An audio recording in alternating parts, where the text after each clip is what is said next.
Champagne and caviar or beer and peanuts? Before you embark on a career in key account management, why don't we take a look at how much money a key account manager really makes? I'll be right back. Now, they say money can't buy happiness, but it sure does make misery easier to live with. Hi heroes, Warwick Brown here, founder at Account Manager Tips, host at the Cam Club, and on a mission to help busy key account managers get results. Now, before we start talking money, let's take a quick look at what a key account manager does. Basically, you lead the relationship between your company and your most important clients. You want to A, keep them happy, B, keep them, C, keep them profitable. Now, here are some things that you'll be doing. You deliver your company's strategy and vision. You manage client risk, things like defection, competitor threats, issue resolution. You gather market intelligence and evaluate emerging trends. You drive client development. You provide data and insights to help your client make better decisions. You try to understand your client's business model and figure out ways to add value. You develop influential relationships with decision makers. You grow revenue through upselling, cross-selling, expansion and renewal. And you ensure cross-functional alignment and coordinate resources to make sure that your plans happen. Now, to succeed as an account manager, you're going to need to be good at a few things. Strategic thinking, influencing and negotiation skills, innovation and creativity, project management, leadership, analysis, empathy, communication, change management, presentation skills, time management, product knowledge. The list goes on. It's a very skilled role. It's exciting, but it is demanding, and it adds a lot of value to your company's bottom line. And you know what? Your salary should reflect that. Now, how annoying is it that job vacancies never tell you how much they pay? You go through that whole interview process only to find out that the money on offer is way below your expectations. Now, let me save you some time with some research I've done on how much money key account managers make in the UK, the US, Australia, and India. Or actually, you know what? One more thing, then I will tell you how much they earn. Like other roles, the more key account management experience you have, the more you'll earn. If you're just starting out, it might take up to 5 years or more, in fact, to reach the top of the salary range. And even if you already have a lot of work experience, don't expect to maintain your salary if you're jumping to a new industry or you're new to key account management. Now, I used to be an operations manager many years ago, and I had led a team of 45 people. But when I first moved into key account management, I had to take a 20,000 Australian dollar pay cut. Now, no regrets, because 4 years after that, I was earning more than I ever had, and I was in a job I loved. So be patient. All right, now on to the good stuff. I looked at average key account manager salaries in Australia, India, UK, and US. Then I compared how much key account managers earn compared to, say, the national average wage in each market. I used data from LinkedIn and Glassdoor, and they rely on anonymous salary surveys to get their benchmarks. Now, some countries had more respondents than others, so while it is a good indication, it may not be, the most statistically valid. So do LinkedIn and Glassdoor a solid and go fill in a salary survey, because you know what? It's going to help your colleagues from around the world know exactly how much they're worth.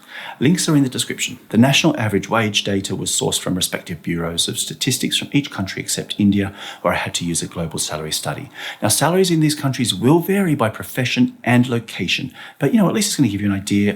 Now, also, I've not included employee benefits, health and pension schemes, because that would be like a nightmare to try and figure out. But don't overlook them when you're negotiating your salary, because as part of your overall package, they can actually add a lot, and it could make or break a deal. Dun, dun, dun. All right, here we go. Now, in Australia, the average key account manager earns $90,000, which is a little over 1% higher than the average wage of $89,000 for a full-time role. Now, once you've got, over 5 years experience, there's an opportunity to grow your salary between 20% to 30% as you approach the higher salary limits of key account management in Australia.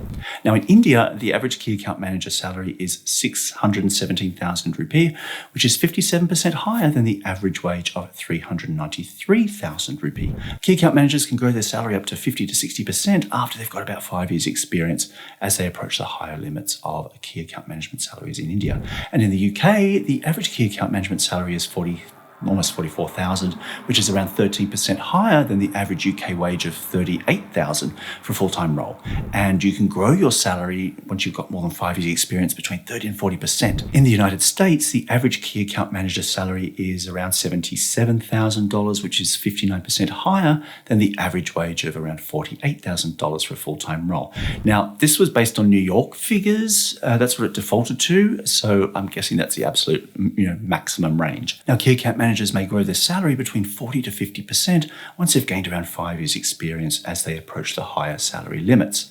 All right, now don't forget about additional compensation because, there's more. Key account managers can increase earning potential through additional incentives and bonuses. Usually it's like somewhere between, say, 10 to 30% of your base. You're going to be paid extra for things like high client retention and renewals, high client satisfaction, which is measured by NPS and CSAT scores. Achieving your quotas, yes, account managers have sales targets too through product upselling and cross-selling. You might also get a little bit of money for great internal feedback, high performance scores, keeping the customer relationship management, CRM tool updated, the number of client meetings that you have, adhering to policies and procedures. But watch out though, because there are penalties as well. Often incentives are structured so that you get the total amount if you achieve your targets and then progressively less as you fall below them until you sort of kind of get nothing at all. A bonus payout schedule might look something like this. If you achieve 100% of your target, you'll get 100% of your bonus. If you achieve 90% of your target, you'll get 90% of your bonus. If you achieve 70% of your target, you get nothing. So when do I get my hands on the money, I hear you ask? Well, the payment frequency of your bonus will vary too, and it's something to consider. One former employer of mine paid my bonus 6 weeks after the quarter ended, and I got paid every quarter. It was great. But another paid a single payment in March, once a year. So check the fine print for incentives, commissions, bonuses, and any other additional compensation, especially if it's like a big chunk of your take-home pay, because you want to make sure that it's achievable. Beware that if you leave, you may not get your final bonus. If you've handed in your notice, there may be conditions in place that prevent you from collecting what's yours. Now, don't forget about the non-monetary stuff too. I love key account management because you're in charge of client relationships and you have the authority and the autonomy to manage them how you like. Of course, there's expectations and you need to operate within a framework of systems and procedures, but it's exciting, it's challenging, and it's rewarding. And that's worth something, right?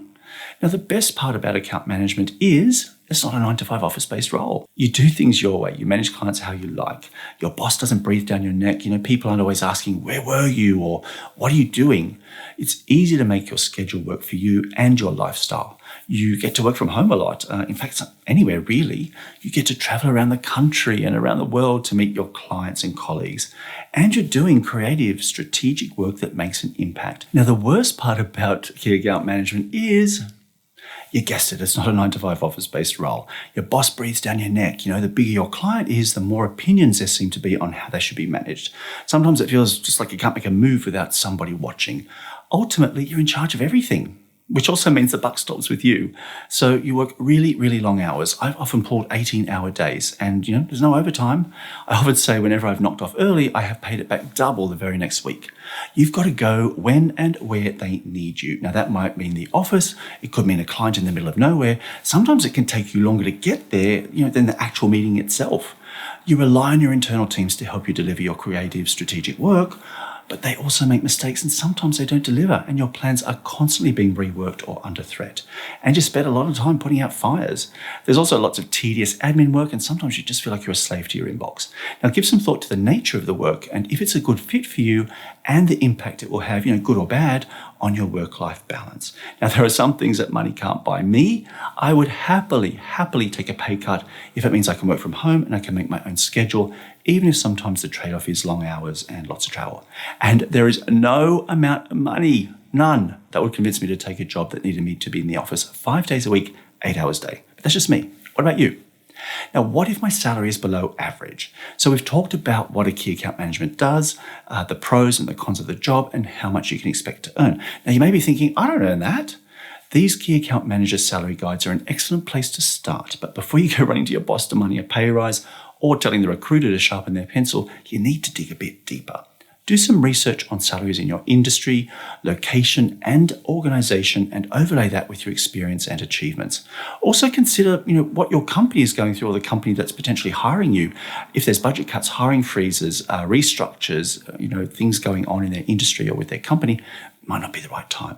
But if it is, then build a detailed business case with supporting evidence that proves that you are underpaid compared to the market, your performance is above average, and that your clients are profitable. Now be realistic, somewhere between 5 to 15% increase on your base, I think is a reasonable place to start depending on your business case. Now you can also negotiate additional compensation. For example, at a former employer, I was on a 30% bonus. I negotiated a higher base and reduced my annual bonus down to 10%. So effectively, it was a big increase to my regular take-home pay. Just know that, your boss or your hiring manager is going to need to get approval for anything that is above budget. So make it easy for them to plead your case. Now, by the way, it's a great habit to regularly benchmark your salary to the market, just so you're not left behind. You don't know what you don't know, right? Now, if you'd like help negotiating your salary, book a Career Power Hour with me, and we can work out the best strategy together. Details are in the description below. So let's wrap it up. If you're prepared to put in the hard work, a key account manager makes good money.